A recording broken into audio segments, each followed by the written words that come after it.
സദ്ഗുരുഭ്യോ നമഃ. ഓം ശ്രീകൃഷ്ണ പരമാത്മനീ നമഃ. പ്രിയ കുടുംബാംഗങ്ങളെ, ഏവർക്കും ശ്രീമദ് ഭാഗവത്തിലേക്ക് സ്വാഗതം. നമുക്ക് നീമിയുടെ ചരിത്രം നോക്കാം. വനവശ്രേഷൻ വസിച്ചോ നേത്രങ്ങളിൽ അന്നു തുടങ്ങി നിമേഷണോന്മേഷങ്ങൾ വന്നു നരന്മാർക്കു മുന്നമില്ലാർക്കുമേ. പുത്രനില്ലാഞ്ഞു മുനികൾ നിമിയുടെ ഗാത്രം കടഞ്ഞളവുണ്ടായ നന്ദനൻ തന്നെ ജനിച്ചത് മൂലം ജനകനായി. പിന്നെ മിഥിലെന്നാഖ്യമതിക്കയാൽ പിന്നെ വൈദേഹനെന്നാഖ്യ മൂന്നാമതും വന്നു. വിദേഹന്റെ നന്ദനനാകയാൽ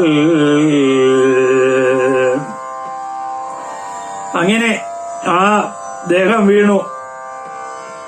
പ്രാണികളുടെ നേത്രങ്ങളിലിരിക്കുന്ന നിമിയുടെ ശരീരം വീണുപോയി. അത് ദേഹം വീണതുകൊണ്ട് വിദേഹൻ എന്ന് പേര് വന്നു. അദ്ദേഹത്തിന് സന്തതികൾ ഉണ്ടായിരുന്നില്ല. അരാജകത്വം ഭയന്ന ഋഷീശ്വരന്മാർ നിമിയുടെ ശരീരത്തെ മഥനം ചെയ്തു. ആ ശരീരത്തിൽ നിന്നൊരു ഒരു പുത്രൻ ഉത്ഭവിച്ചു. മുനിമാരുടെ പ്രാഭവം മൂലം. അങ്ങനെ ജീവൻ നഷ്ടമായതിൽ നിന്നു പോലും സന്തതികളെ ജനിപ്പിക്കാൻ തക്ക കഴിവുള്ളവരായിരുന്നു ഭാരതത്തിന്റെ മുനിശ്രേഷ്ഠന്മാർ. അതാണ് ഏറ്റവും ആശ്ചര്യം എന്ന് പറയുന്നത്. അങ്ങനെ ഒരു പുത്രനുണ്ടായി.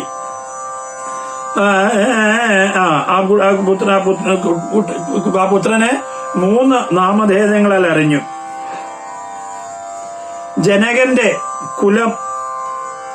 ജനകന്റെ കുലമാണല്ലോ നമ്മൾ പറഞ്ഞു വന്നത്. സുമിത്രനോടുകൂടി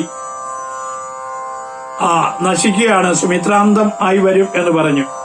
വൈവസ്വത മനുവിന്റെ പുത്രൻ, ഇക്ഷാകുവിന്റെ പുത്രൻ. ആ കുലം നശിച്ചു കഴിഞ്ഞു. പിന്നെ നിമിയിൽ കൂടിയാണ് അത് പുനരുത്ഭവിക്കാൻ തുടങ്ങുന്നത്, നിമിയുടെ സന്തത പരമ്പരകളിൽ കൂടി. അതുകൊണ്ട് ആ സുമിത്രാന്തമായി വന്നിടത്ത് നിന്ന് വീണ്ടും ആ കുലത്തെ പരിപുഷ്ടി നൽകി അഭിവൃദ്ധിപ്പെടുത്തി എടുത്തതുകൊണ്ട് അദ്ദേഹത്തിന് ജനകൻ എന്ന പേര് വന്നു. നശിച്ചുപോയ കുലത്തിന് വീണ്ടും ഒരു അഭിവൃദ്ധിക്ക് കാരണമായി സന്തതിയെ ജനിപ്പിച്ച് ആ സന്തതി ആയതുകൊണ്ട് ജനകൻ എന്ന പേര് വന്നു. പിന്നെയോ നിമി ദേഹം വീണുപോയവനായിരുന്നു.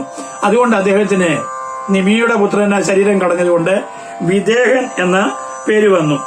പിന്നെയോ അദ്ദേഹം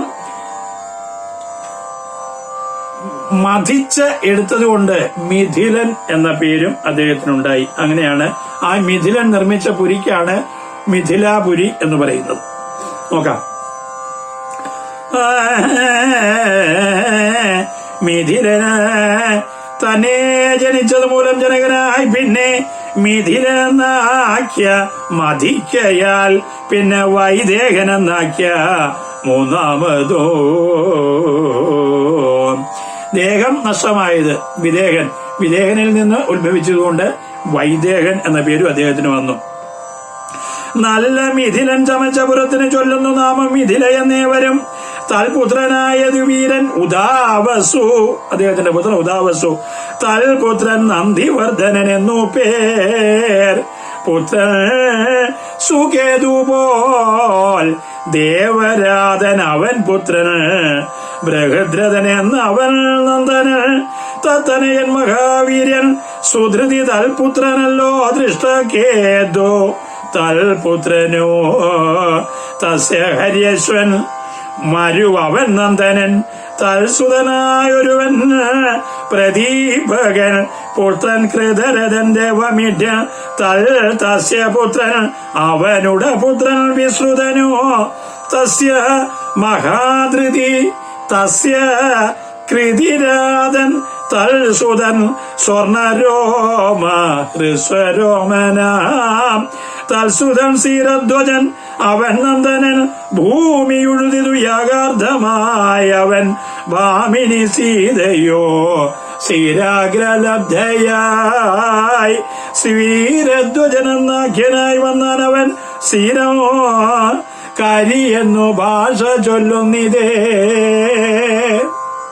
സ്ഥിരം കലപ്പ, അതിന് കരി എന്നും പറയും. അങ്ങനെ ആ സ്ഥിരധ്വജന്റെ പുത്രൻ ശിരധ്വജൻ പുത്രൻ കുരുധ്വജൻ തസ്യ ധർമ്മധ്വജൻ പുത്രൻ അവന് സുതധ്വജം ജാതമായി മുന്നം കൃതധ്വജൻ പിന്നെ വിധധ്വജൻ മുന്നേ അവനും കേശികേതുവല്ലോ അസുതൻ കാണ്ഡിക്യനല്ലോ വിധധ്വജനന്ദന് പാണ്ഡിത്യമേറോ കൃതധ്വജനന്ദന് നിർമ്മല ജ്ഞാനിയായി കാണ്ഡിക്യനേറ്റവും കർമ്മിയായി തങ്ങളിൽ ചേർച്ചയില്ലാകിയാൽ ജ്യേഷ്ഠനെ പേടിച്ചുപോയി കാണ്ഡിക്യനോ ജ്യേഷ്ഠനുണ്ടായി നന്ദനൻ ഭാനുമാൻ പുത്രൻ സദദ്യുമ്നോ ശുചി തൽസുതൻ പുത്രൻ അവന് സനദ്വാജനാമവൻ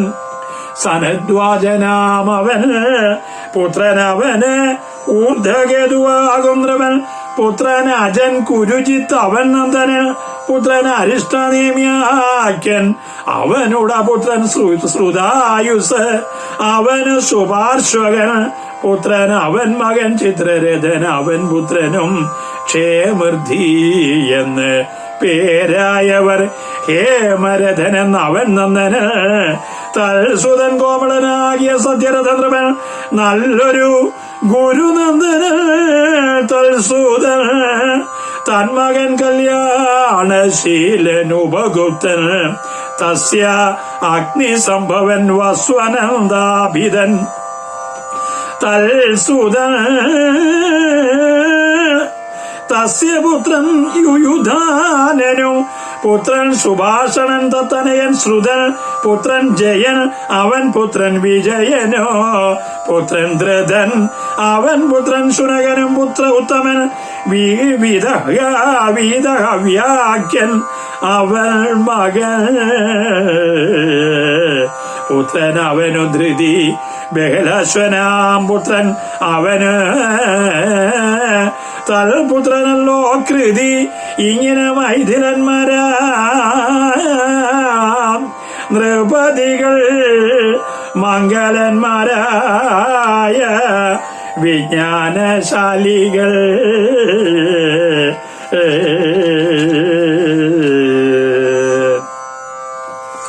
ഇനിയും അവിടെ ആ നിമിയുടെ സന്തത പരമ്പരകളില് നമ്മള് മിഥിലനെ വരെ കണ്ടു. മിഥിലന്റെ പുത്രൻ ഉദാവസ് എന്ന പുത്രൻ, ഉദാവസുവിന്റെ പുത്രൻ നന്ദിവർദ്ധനന്റെ പേര് സുകേതു. സുകേതുവിന്റെ പുത്രനാണ് ദേവരാധൻ. ദേവരാധന് മഹാവീര്യൻ എന്നൊരു പുത്രനുണ്ടായി. അത് മൂലം ഭാഗവതം പറയുന്നു, ഭാഷാഭാഗവതം പറയുന്നില്ല. ആ മഹാവീര്യന്റെ പുത്രനാണ് ബൃഹദ്രഥൻ എന്ന് പറയുന്നത്. അദ്ദേഹത്തിന്റെ പുത്രൻ സുധൃതിയുടെ പുത്രൻ ദൃഷ്ടകേതു, അദ്ദേഹത്തിന്റെ പുത്രൻ ഹരിയേശ്വൻ, അദ്ദേഹത്തിന്റെ പുത്രൻ മരുവിന്റെ പുത്രൻ പ്രദീപകൻ എന്ന മഹാരാജാവ്, അദ്ദേഹത്തിന്റെ പുത്രൻ കൃതരഥൻ, പിന്നെ ദേവമീഡൻ, വിശ്രുതൻ, മഹാധൃതി, കൃതിരാധൻ, മഹാരോമാവ്, സ്വർണരോമൻ, ഹ്രസ്വരോമൻ, സീരധ്വജൻ. ഇത്രയും സന്തതി പരമ്പരയാണ്. ഓരോരുത്തരുടെ മക്കളായിട്ട് ജനിക്കുന്നു. ഈ സീരധ്വജനാണ് പണ്ട് യാഗാർത്ഥമായിട്ട് ഭൂമി ഉഴുതു. ആ ഉഴുത സമയത്താണ് ഒരു പെൺകുട്ടിയെ കിട്ടുന്നത്. അതിനെ സിതാമധ്യേ, സിത എന്ന് പറഞ്ഞ ചളി, ഭൂമി ഉഴുതത് ചളി ആണല്ലോ, ഉഴുത് മാറ്റി യാഗഭൂമിയാക്കാൻ മേറ്റി ആ ചളി നിറഞ്ഞു കിടന്ന ഭൂമിയെ ഉഴുതു മാറ്റി ശുദ്ധിയാക്കുകയാണ്. ആ ചളിയിൽ നിന്ന് കിട്ടിയതായതുകൊണ്ട് സീത എന്ന പേര് വന്നിരിക്കുന്നു. ആ സീത, അങ്ങനെ സീതയെ കിട്ടി. അതിനുശേഷം അവിടെ അദ്ദേഹത്തിന്റെ പേര് സ്വീരധ്വജൻ എന്നാണ്. ആ സീരധ്വജന് പുത്രനായിട്ട് കുശധ്വജൻ, അദ്ദേഹത്തിന്റെ പുത്രൻ ധർമ്മധ്വജൻ, പിന്നെ കൃതധ്വജൻ. ആ കൃതധ്വജന് 2 പുത്രന്മാരാണ്. വിധധ്വജൻ, കൃതധ്വജന് 2 പുത്രന്മാര്, വിധധ്വജനും പിന്നെയോ കേശിധ്വജൻ എന്ന 2 പേരാണ്. ഈ മിതധ്വജൻ വളരെ ശക്തിയായ ഒരു രാജാവായിരുന്നു കൃതധ്വജൻ. അപ്പം കേശിധ്വജൻ അതുകൊണ്ട് അദ്ദേഹത്തിന്റെ പുത്രൻ മിതധ്വജൻ, കൃതധ്വജന്റെ പുത്രൻ മിതധ്വജൻ, കേശുധ്വജന്റെ പുത്രൻ കാണ്ഡിക്യൻ. അപ്പം ജ്യേഷ്ഠന്മാരുടെ മക്കളാണല്ലോ. അപ്പോൾ ഈ കേശുധ്വജൻ വളരെ ശക്തനായിരുന്നു. അവിടെ അദ്ദേഹത്തിനോട് ചേർന്ന് പോകാൻ സാധിക്കാത്തതുകൊണ്ട് ഈ കാണ്ഡിക്യൻ അവിടുന്ന് നാട് വിടുകയാണ് ചെയ്തത്. അങ്ങനെ അദ്ദേഹം ഒരു ബ്രഹ്മവിദ്യാവാനും ആയിരുന്നു എന്ന് പറയുന്നു. പിന്നെ കേശുധ്വജന്റെ ആ പരമ്പരയാണ് പറയുന്നത്. കേശുധ്വജന് ഭാനുമാൻ പുത്രനായിട്ടുണ്ടായി. അദ്ദേഹത്തിന് പുത്രനായിട്ട് പുത്രപരമ്പരകളാണ് പറയുന്നത്.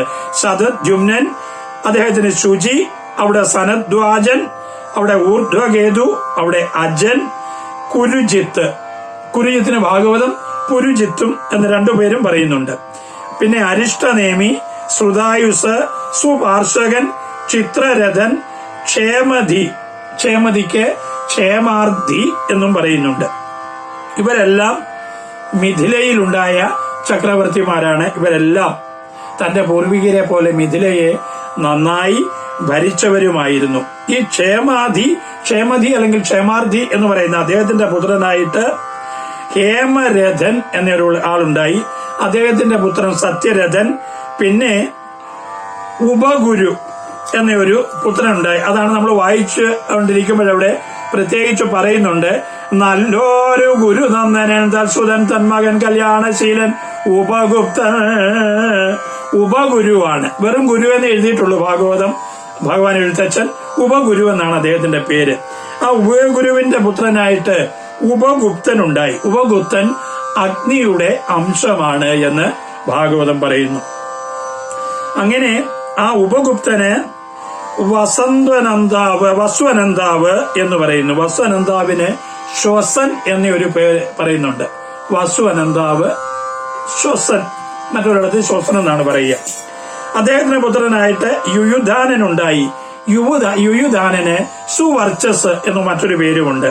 അവരുടെ പുത്രനായിട്ട് സുഭാഷണൻ, ശ്രുതൻ, വിജയൻ, ജയൻ, ജയന്റെ പുത്രൻ ധൃതൻ, ധൃതന്റെ പുത്രൻ ശുനകൻ, ശുനകന്റെ പുത്രൻ വീതഹവ്യാവ്, വീതഹവ്യാവിന്റെ പുത്രൻ ധൃതി, ധൃതിയുടെ പുത്രൻ ബഹുലാശ്വൻ, ബഹുലാശ്വന്റെ പുത്രൻ കൃതി, കൃതിക്ക് മഹാവശി എന്ന മറ്റൊരു പേരും പറയുന്നുണ്ട്.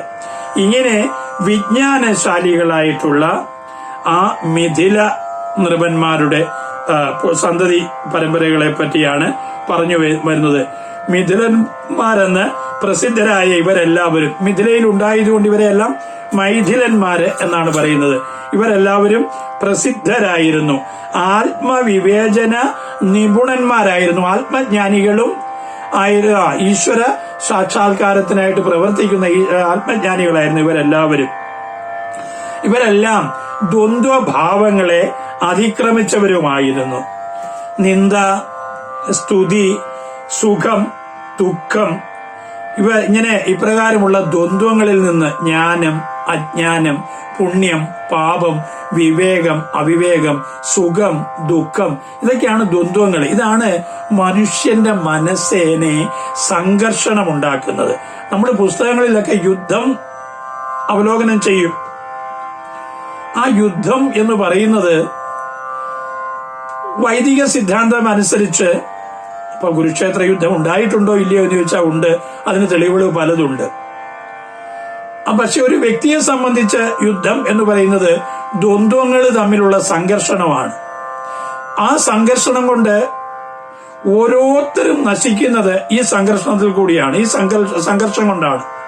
ആ സംഘർഷം എന്താണെന്ന് മുന്നോട്ട് പോകുമ്പോൾ ഏത് വസ്തുക്കൾ, ദ്വന്ദ്വങ്ങള്, ജ്ഞാനാജ്ഞാനം, സുഖം ദുഃഖം, ശീതമുഷ്ണം, വാദം പിത്തം, ഇതെല്ലാം സംഘർഷിക്കുമ്പോൾ ഓരോന്നോരോന്ന് നശിക്കുന്നുണ്ട്. നാശത്തിന് കാരണം സംഘർഷമാണ് എന്ന് മനസ്സിലാക്കണം. അതിനാണ് അത് ഭാഗവതം പറയുന്നുണ്ട്. നമുക്ക് മുന്നോട്ട് പോകുമ്പോൾ അതെല്ലാം വ്യക്തമായിട്ട് പരിശോധിക്കാം, പഠന ക്ലാസ് ആണല്ലോ. അങ്ങനെ ദ്വന്ദ്വങ്ങളിൽ നിന്ന് മുക്തരായിരുന്നു ഇവരെല്ലാം എന്ന് പറഞ്ഞുകൊണ്ട് നമുക്ക് ഇവിടെ ആ സൂര്യവംശത്തിന്റെ